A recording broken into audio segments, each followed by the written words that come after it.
Hello friends, स्वागत है आप सभी का अपने चैनल एग्जाम बोरियस क्लासेस में। ज्ञान बिंदु का है। तो पहला वीडियो अगर आप लोग नहीं देखें तो पहला वीडियो जाकर जरूर देखें। आज की इस वीडियो में देखेंगे ज्ञान बिंदु का बुक होगा फिजिक्स और चैप्टर है दूसरा motion and law of motion.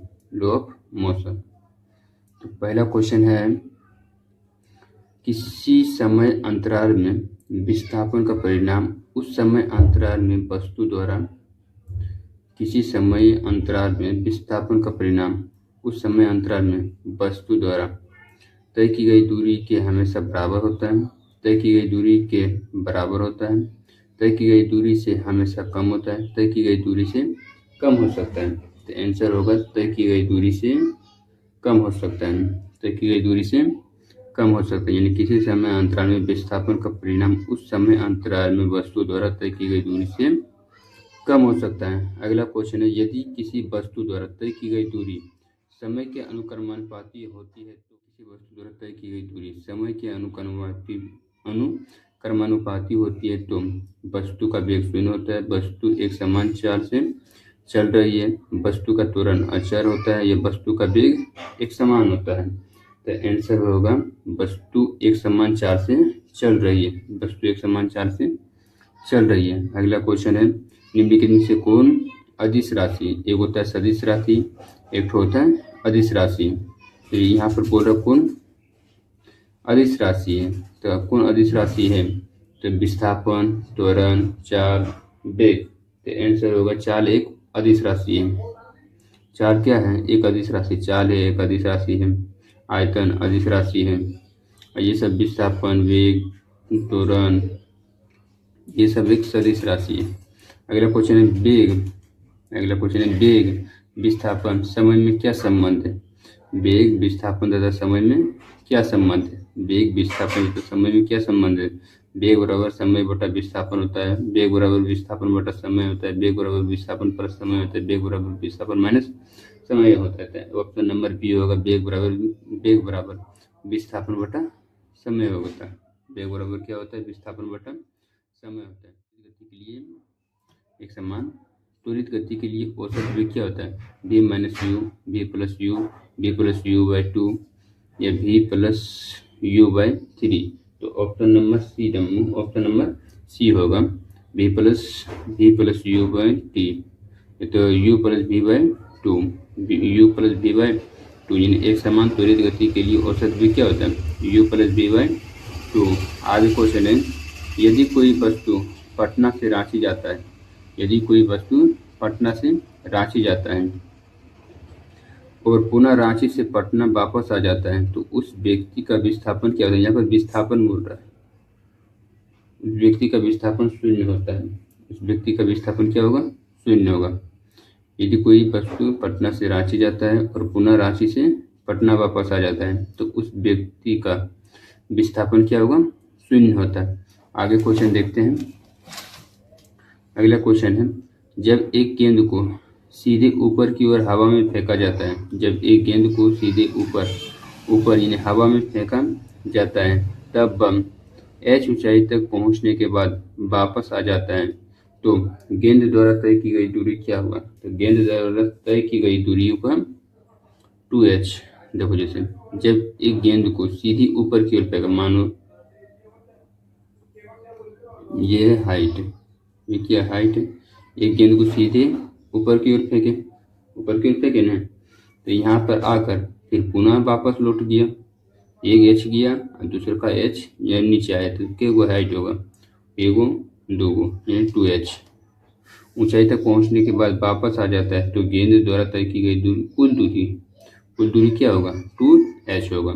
आगे क्वेश्चन है, जब कोई वस्तु एक निश्चित बिंदु के आगे पीछे चलती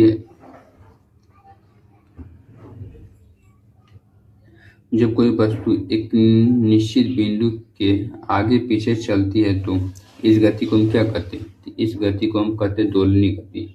इस गति को हम क्या कहते हैं, दोलनी गति कहते हैं। जब कोई वस्तु एक निश्चित बिंदु के आगे पीछे चलती है तो इस गति को हम क्या कहते हैं, दोलनी गति कहते हैं। जब कोई वस्तु एक निश्चित बिंदु के आगे पीछे होती है तो उसे क्या कहते हैं? दोलनी गति कहते हैं। अगला क्वेश्चन है, जब कोई वस्तु एक समान गति से चलती है, जब कोई वस्तु एक समान गति से चलती है तब उसके लिए दूरी समय ग्राफ की प्रकृति कैसी होती है? जब कोई वस्तु एक समान गति से चलती है तब उसके लिए दूरी समय ग्राफ की प्रकृति कैसी होती है? एक वक्र रेखा पर, एक सरल रेखा पर, एक वृत्त रेखा पर, या इनमें से कोई नहीं? तो आंसर होगा एक सरल रेखा पर। कैसा होगा? एक सरल रेखा पर, यानी इस तरह होगा। ये होगा दूरी, ये होगा समय, और क्या बोले, एक जब कोई वस्तु एक समान गति से चल रहा है, ये एक समान गति से चल रहा है, एक समान गति से चल रहा है, तब उसके लिए दूरी समय ग्राफ की प्रकृति कैसे? एक सरल रेखा होगा। यही होगा, एक सरल रेखा होगा।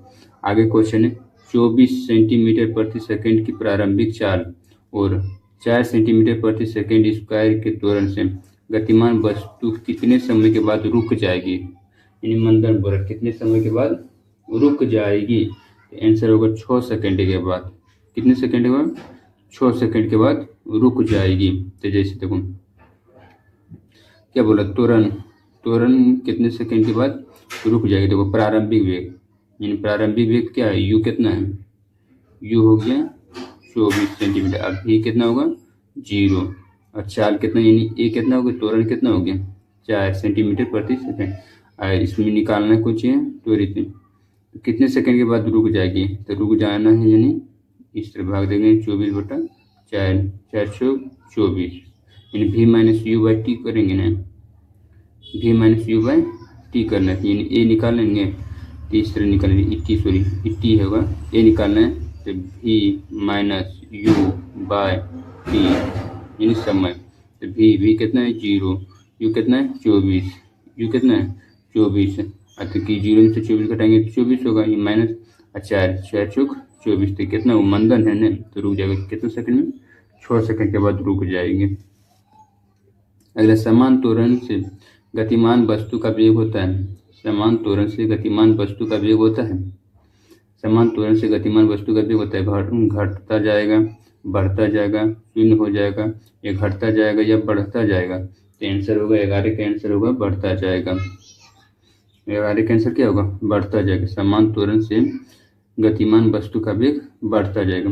क्या यह संभव है कि विस्थापन शून्य हो और तय की गई दूरी शून्य ना हो? क्या यह संभव है कि विस्थापन शून्य हो और तय की गई दूरी शून्य ना हो? हाँ या नहीं? तो आंसर होगा हाँ। आंसर क्या होगा? हाँ। वाहनों की चाल, अगला क्वेश्चन है, वाहनों की चाल। अगला है, वाहनों की चाल मापने हेतु कौन सा उपकरण वाहन में लगे होते हैं? वाहनों की चाल मापने के लिए कौन से उपकरण लगे होते हैं?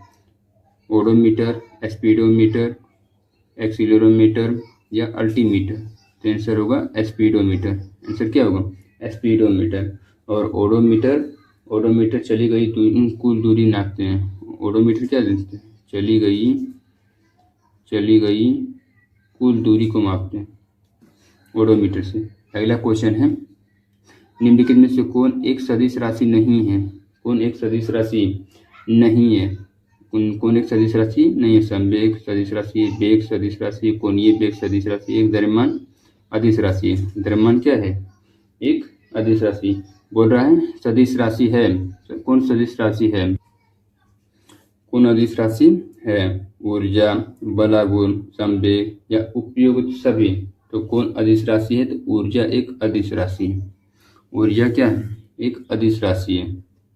अगला क्वेश्चन है, निम्नलिखित में से कौन सी राशि सदिश नहीं है? यानी फिर से अदिश बोल रहा है, इसमें कौन अदिश राशि है? यानी अदिश राशि, यानी सदिश राशि नहीं है, अदिश राशि। विस्थापन, वेग, बल या आयतन। अभी इससे पहले भी बोले थे, आयतन एक अदिश राशि, विस्थापन, वेग, बल, ये सब सदिश राशि।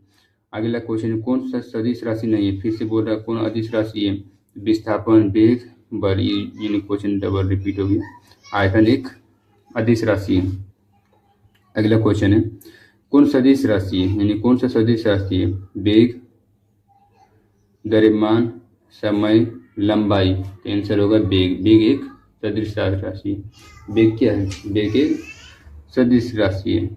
अगला क्वेश्चन, निम्नलिखित में से कौन सा एक व्युत्पन्न परिणाम नहीं है?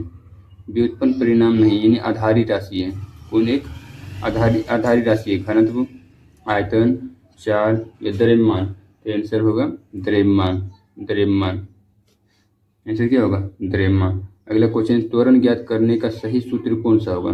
त्वरण ज्ञात करने के लिए सही सूत्र होगा ए बराबर V plus U by two या ए बराबर V plus U by T. तो आंसर होगा ए बराबर वी माइनस यू। यहाँ पर ए बराबर V minus U by T होगा। ए बराबर V minus U by T होगा। अगला क्वेश्चन है वी ये माइनस होगा। पदार्थ के संवेग और वेग के अनुपात से कौन सी भौतिक राशि प्राप्त की जा सकती है? पदार्थ के संवेग और वेग के अनुपात से कौन सी भौतिक राशि प्राप्त की जा सकती है? वेग, त्वरण, द्रव्यमान या बल? पदार्थ के संवेग और वेग के अनुपात से कौन सी भौतिक राशि प्राप्त किया जा सकता है? तो आंसर होगा द्रव्यमान। पदार्थ के संवेग और वेग के अनुपात से कौन सी भौतिक राशि प्राप्त किया जा सकता है? तो द्रव्यमान प्राप्त किया जा सकता है। अगला क्वेश्चन है, जड़त्व का गुण है। जड़त्व का गुण है तो जड़त्व का गुण है प्रत्येक वस्तुओं में होता है। जड़त्व क्या होता है? प्रत्येक वस्तुओं में होता है। जड़त्व 3 प्रकार का होता है। जड़त्व कितने प्रकार का? 3 प्रकार का होता है। गति का जड़त्व, विराम का जड़त्व और रेखीय गति यानी दिशा का जड़त्व। जब किसी वस्तु की गति त्वरित होती है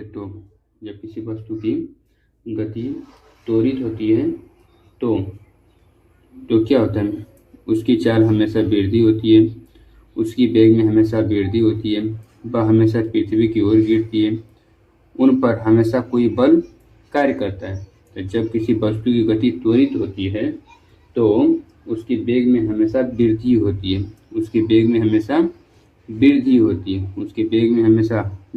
है, अगला क्वेश्चन है, गति करने के लिए स्वतंत्र किसी वस्तु पर कोई बल लगाया गया, यदि बल का परिणाम तथा वस्तु का द्रव्यमान ज्ञात हो तो न्यूटन के दूसरे नियम की सहायता से हम वस्तु का भार ज्ञात कर सकते हैं, वस्तु की चाल ज्ञात कर सकते हैं, वस्तु की त्वरण ज्ञात कर सकते हैं, वस्तु की स्थिति ज्ञात कर सकते हैं।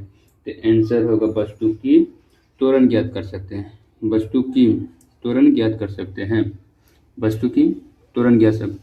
यदि गति करने के लिए स्वतंत्र किसी वस्तु का कोई बल लगाया गया है, यदि बल का परिणाम तथा वस्तु का द्रव्यमान ज्ञात हो तो न्यूटन के दूसरे नियम से वस्तु का त्वरण ज्ञात कर सकते हैं। F बराबर ma यानी न्यूटन के दूसरे नियम से ही व्यंजन यानी बल का फार्मूला ज्ञात कर सकते हैं। अगला क्वेश्चन है, यदि गति करने के लिए स्वतंत्र 1 kg द्रव्यमान की किसी वस्तु पर 1 न्यूटन बल लगाया जाए तो वह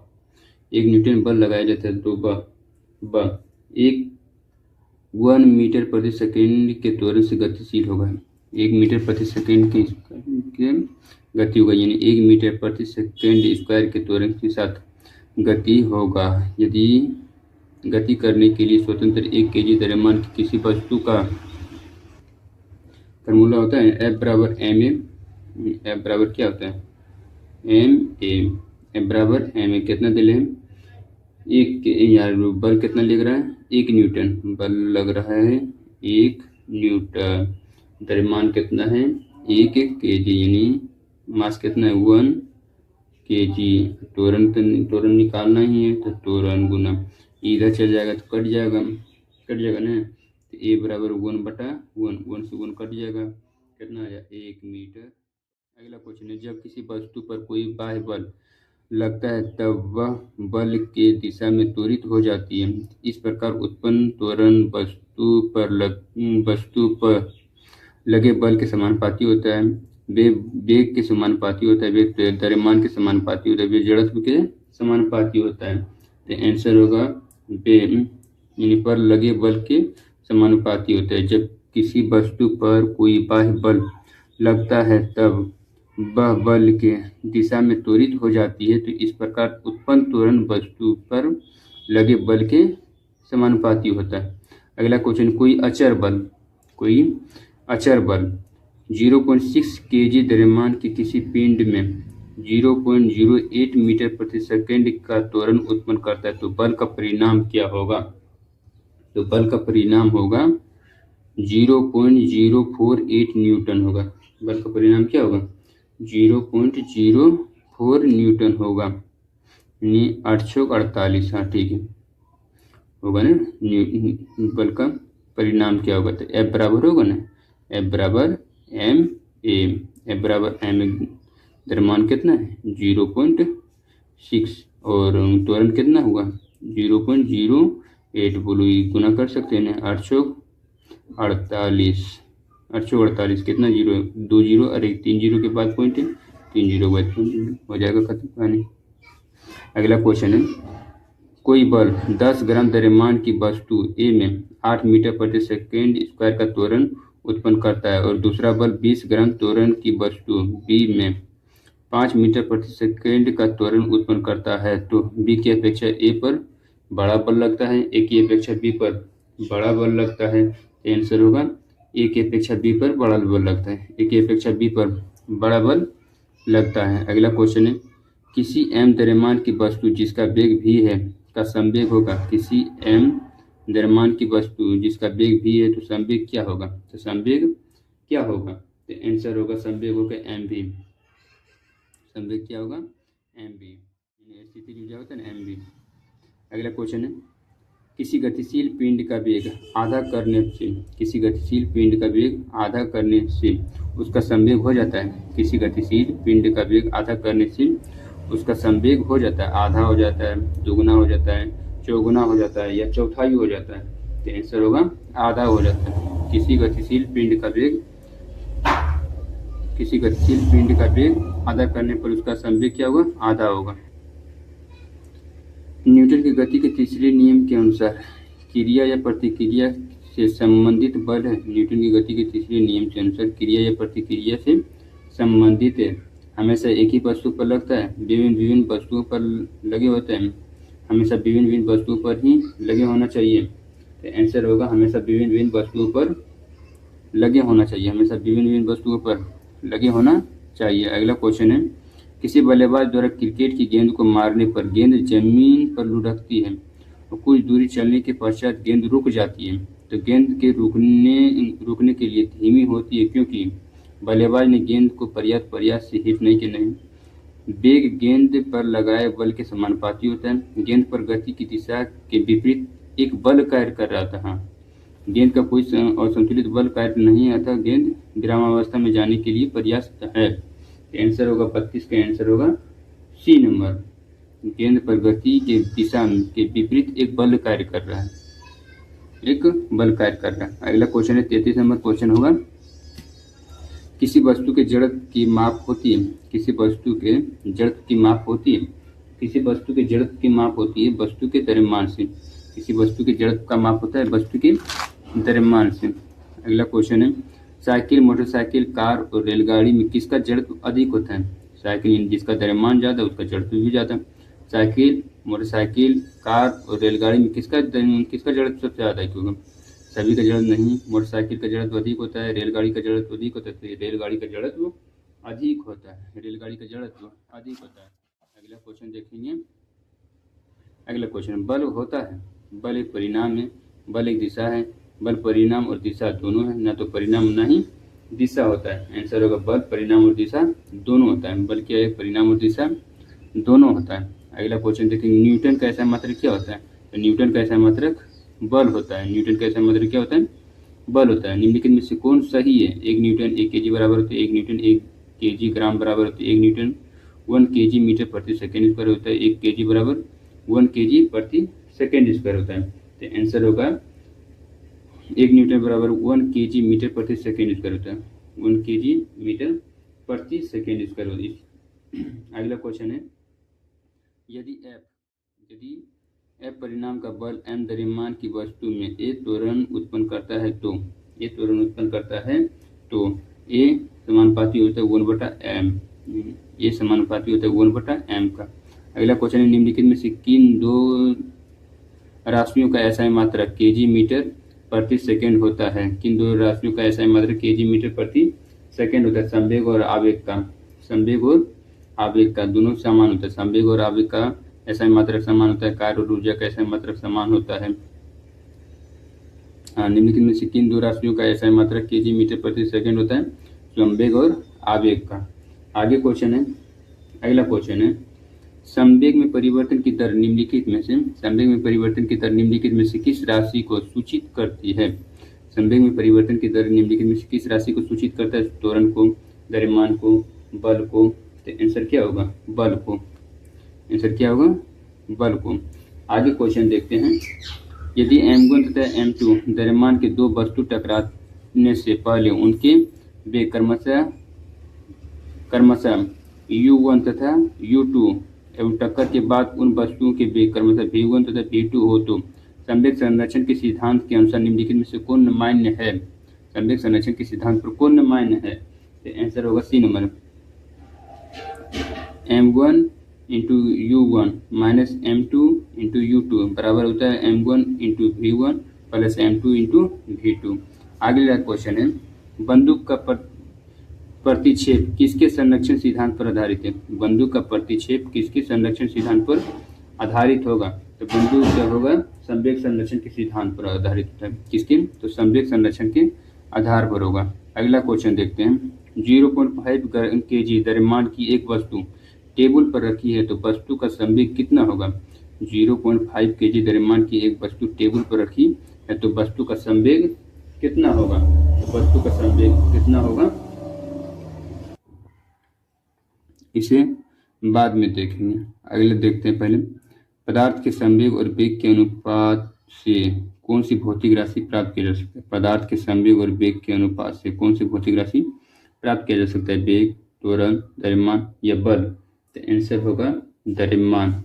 कौन सी भौतिक राशि प्राप्त किया जा सकता है? द्रव्यमान। किसी भी स्थिर या गतिशील वस्तु की स्थिति और दिशा में तब तक कोई परिवर्तन नहीं होता है जब तक उस पर कोई बाह्य बल ना हो। आंसर होगा न्यूटन की गति का प्रथम नियम, न्यूटन की गति का द्वितीय नियम। तो इसमें आंसर होगा न्यूटन की गति का प्रथम नियम। न्यूटन की गति का प्रथम नियम, इसी को कहते हैं जड़त्व का नियम। अगला क्वेश्चन है, किसी असंतुलित बल द्वारा किसी पिंड में उत्पन्न त्वरण बल के व्युत्क्रमानुपाती होता है, बल के अनुक्रमानुपाती होता है। तो आंसर होगा बल के अनुक्रमानुपाती होता है। किसी असंतुलित बल द्वारा किसी पिंड में उत्पन्न त्वरण बल के अनुक्रमानुपाती होता है। न्यूटन की गति के तीसरे नियम के अनुसार क्रिया या प्रतिक्रिया से संबंधित है। हमेशा एक ही वस्तु पर लगे होते हैं? नहीं, हमेशा विभिन्न वस्तुओं पर ही लगे होने चाहिए। तो हमेशा विभिन्न वस्तुओं पर ही लगे होने चाहिए। प्रतिक्रिया के बराबर वो विपरीत दिशा में एक प्रतिक्रिया होती है। प्रतिक्रिया के बराबर वो विपरीत दिशा में एक प्रतिक्रिया होती है, यह है। तो आंसर होगा न्यूटन की गति के तृतीय नियम से। न्यूटन की गति के तृतीय नियम। जल में तैरना न्यूटन की गति के किस नियम के कारण संभव है? जल में तैरना न्यूटन के किस नियम से संभव है? जल में तैरना न्यूटन के तीसरे नियम से संभव है। न्यूटन के तीसरे नियम से संभव है। अगला क्वेश्चन है, कोई पिंड तब तक विरामावस्था में ही बना रहेगा जब तक कि उस पर कोई बाह्य बल कार्य नहीं करता है। यह कथन है न्यूटन, आइंस्टीन, आर्किमिडीज या गैलीलियो। तो आंसर होगा 50 का ए नंबर होगा, न्यूटन। जब कोई पिंड जब तक विरामावस्था में बना रहेगा तब तक उस पर कोई बाह्य बल कार्य नहीं करता है, तो वह न्यूटन के प्रथम नियम से ही होगा, न्यूटन के प्रथम नियम से। अगला है, बल की परिभाषा आती है न्यूटन के किस नियम से? बल की परिभाषा न्यूटन के किस नियम से आता है? सॉरी, बल की परिभाषा न्यूटन के पहले नियम से आता है। बल का व्यंजन बोले तो न्यूटन के दूसरे नियम से आता है। बल का व्यंजन यानी बल का फार्मूला किससे आता है? बल का फार्मूला आता है, यानी बल का फॉर्मूला FORMULA। बल का फार्मूला किससे आता है? न्यूटन के दूसरे नियम से आता है।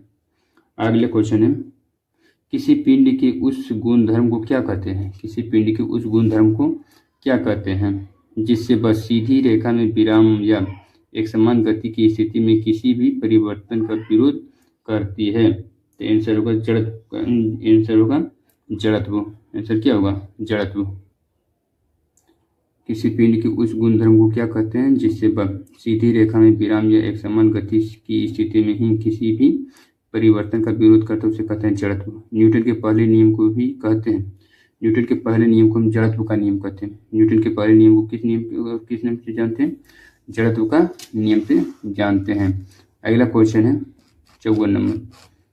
अगला क्वेश्चन है, गाड़ी खींचता हुआ घोड़ा किस बल के कारण आगे बढ़ता है? यानी गाड़ी खींचता हुआ घोड़ा किस बल के कारण आगे बढ़ते हैं? तो गाड़ी द्वारा घोड़े पर आरोपित बल, घोड़े द्वारा गाड़ी पर आरोपित बल, घोड़े द्वारा अपने पैरों से पृथ्वी पर आरोपित बल, पृथ्वी द्वारा घोड़े के पैरों पर आरोपित बल। आंसर होगा डी नंबर, पृथ्वी द्वारा घोड़े के पैरों पर आरोपित बल। 55 नंबर क्वेश्चन है, चलती हुई बस जब अचानक ब्रेक लगाती है तो उसमें बैठे हुए यात्री आगे की दिशा में गिरते हैं, इसको किसके द्वारा समझाया जा सकता है? चलती हुई बस जब अचानक ब्रेक लगाती है तो उसमें बैठे हुए यात्री आगे की दिशा में गिरते हैं, इसको किसके द्वारा समझाया जा सकता है? किसके द्वारा समझाया जा सकता है? तो न्यूटन के पहला नियम से समझाया जा सकता है, न्यूटन के पहला नियम से समझाया जा सकता है। अगला क्वेश्चन है, रॉकेट किस सिद्धांत पर कार्य करता है? तो रॉकेट न्यूटन का तृतीय नियम से संबंधित है। रॉकेट किस सिद्धांत पर कार्य करता है? न्यूटन का तीसरा नियम पर। नाव पर अगर व्यक्ति कूद रहा है तो नाव के पीछे की ओर चल जाता है, ये भी है न्यूटन के तीसरा नियम से। अश्व यदि एकाएक चलना प्रारंभ कर दे तो अश्वारोही के गिरने की आशंका का कारण है? तो जड़त्व आघूर्ण, विराम का जड़त्व, द्रव्यमान का संरक्षण नियम, गति का तीसरा नियम। तो आंसर होगा विराम का जड़त्व। आंसर क्या होगा? विराम का जड़त्व होगा। अगला क्वेश्चन, क्रिकेट का खिलाड़ी तेजी से आती हुई बॉल को क्यों अपने हाथ को पीछे खींचकर पकड़ता है? बॉल विश्राम की स्थिति में आ सकती है, बॉल त्वरित स्थिति में आ सकती है, हो सकता है कि उसे कम बल लगाने की आवश्यकता हो सकता है कि उस पर अधिक बल लगाने की आवश्यकता हो। तो आंसर होगा बॉल विश्राम की स्थिति में आ सकती है, बॉल विश्राम की स्थिति में आ सकती है। बल गुणनफल है, बल गुणनफल है। तो आंसर होगा द्रव्यमान और त्वरण का। बल गुणनफल है द्रव्यमान और त्वरण का। किसी कालीन की सफाई के लिए यदि उसे छड़ी से पीटा जाए तो उसमें कौन सा नियम लागू होगा? किसी कालीन की सफाई के लिए यदि उसे छड़ी से पीटा जाता है तो उसमें कौन सा नियम लागू होता है? गति का पहला नियम, गति का दूसरा नियम, गति का तीसरा नियम। तो आंसर होगा गति का पहला नियम। आंसर क्या होगा? गति का पहला नियम होगा, गति का पहला नियम होगा। अगला क्वेश्चन है, कोई पिंड समान त्वरण से गतिशील है तो उसका वेग, कोई पिंड समान त्वरण से गतिशील है तो उसका वेग बढ़ता जाएगा, घटता जाएगा या समरूप रहेगा, या पहले बढ़ेगा या घटेगा? तो आंसर होगा बढ़ता जाएगा। आंसर क्या होगा? बढ़ता जाएगा। अगला क्वेश्चन, एक ही दिशा में समान वेग से ए और बी दो पिंड जा रहे हैं तो ए का सापेक्षिक वेग बी के साथ वही रहेगा, वही होगा, उस वेग का दुगना होगा, शून्य होगा। तो आंसर होगा शून्य होगा। आंसर क्या होगा? शून्य होगा, शून्य होगा। क्वेश्चन बोल रहा है एक ही दिशा में समान वेग से ए और बी दो पिंड जा रहे हैं, जैसे पटरी होता है, पटरी दोनों समान दिशा में जा रहे हैं तो ए का आपेक्ष वेग के साथ शून्य होगा। अगला क्वेश्चन है, शीशे की एक गोली दीवार से टकराकर नीचे गिर जाती है तो एक समान द्रव्यमान के टेनिस की गेंद समान वेग से दीवार से टकराकर वापस हो जाती है तो सही उत्तर क्या होगा? तो आंसर होगा बी नंबर, शीशे की गोली के संवेग में टेनिस की गेंद की अपेक्षाकृत अधिक परिवर्तित होता है। शीशे की गोली के संवेग में टेनिस की गेंद से अपेक्षाकृत अधिक परिवर्तित होगी। अगला क्वेश्चन है, एक जेट इंजन काम करता है, एक जेट इंजन काम करता है। देखो, द्रव्यमान संरक्षण पर, ऊर्जा संरक्षण पर, रेखीय संवेग संरक्षण पर, ये कोणीय संवेग संरक्षण के सिद्धांत पर। तो आंसर होगा रेखीय संवेग संरक्षण के सिद्धांत पर। एक जेट इंजन काम करता है रेखीय संवेग संरक्षण के सिद्धांत पर। अगला क्वेश्चन है 65 नंबर क्वेश्चन है, कण के गति के द्रव्यमान की सर्वोत्तम परिभाषा दी जाती है। कण के गति के द्रव्यमान की सर्वोत्तम परिभाषा दी जाती है तो उसके संवेग द्वारा, अगला क्वेश्चन है, अगला क्वेश्चन, बल का एसआई मात्रक न्यूटन होता है और वह बल का एसआई मात्रक न्यूटन होता है, वह कितनी, यानी 1 न्यूटन बराबर कितना डायन होता है? 10⁻5 डायन होता है। 1 न्यूटन बराबर होता है 10⁻5 डायन होता है। अगला क्वेश्चन है, जब तोप से दागा गया गोला बीच हवा में विस्फोट करता है तो संवेग बढ़ता है, इसकी संवेग घटता है, इसकी कुल गतिज ऊर्जा बढ़ती है, इसकी कुल गतिज ऊर्जा अपरिवर्तित रहती है। तो इसमें आंसर होगा इसकी कुल गतिज ऊर्जा बढ़ती है, इसकी कुल गतिज ऊर्जा बढ़ती है। आपको वीडियो कैसा लगा कमेंट करके बताना है और आगे भी वीडियो बनाते रहेंगे। अगला होगा तीसरा चैप्टर ग्रेविटेशनल, यानी गुरुत्वाकर्षण होगा। तो आज की वीडियो कैसा लगा आप ज़रूर से ज़रूर कमेंट कीजिएगा और वीडियो को लाइक करें, सब्सक्राइब करें और ज़्यादा से ज़्यादा शेयर करें। धन्यवाद वीडियो देखने के लिए।